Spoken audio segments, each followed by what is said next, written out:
La Casa dels Clàssics és un projecte cultural que sorgeix de la col·lecció Bernat Metge, de clàssics grecs i llatins, i es proposa posar els clàssics al centre de la cultura contemporània.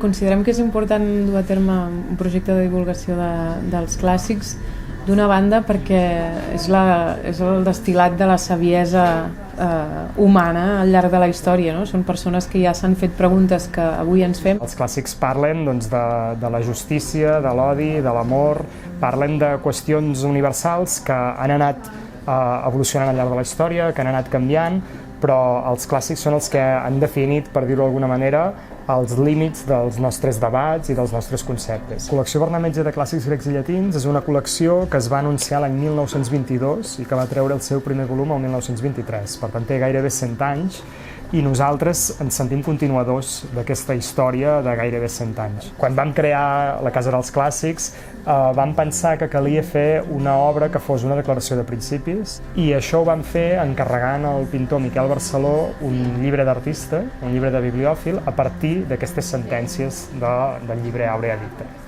I en Miquel Barceló va fer una obra d'art espectacular. A nivell d'activitats de divulgació, el pilar central és el Festival Clàssics, i ara n'acabem de celebrar la primera edició.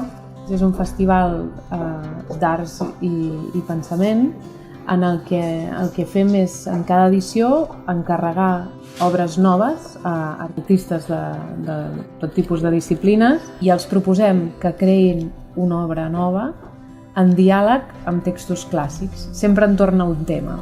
En aquesta primera edició ens hem centrat en el tema de la bellesa i artistes com la Sílvia Pérez Cruz, les Infuxibles, en Roger Mas, la Paula Bonet, l'Àlex Igol amb la Tanit Plana, han creat peces inèdites, però al llarg de l'any fem cursos i conferències com els cursos que fem a l'Institut d'Humanitats, fem passejos peripatètics i altres activitats que tenen com a centre acostar els clàssics al públic actual.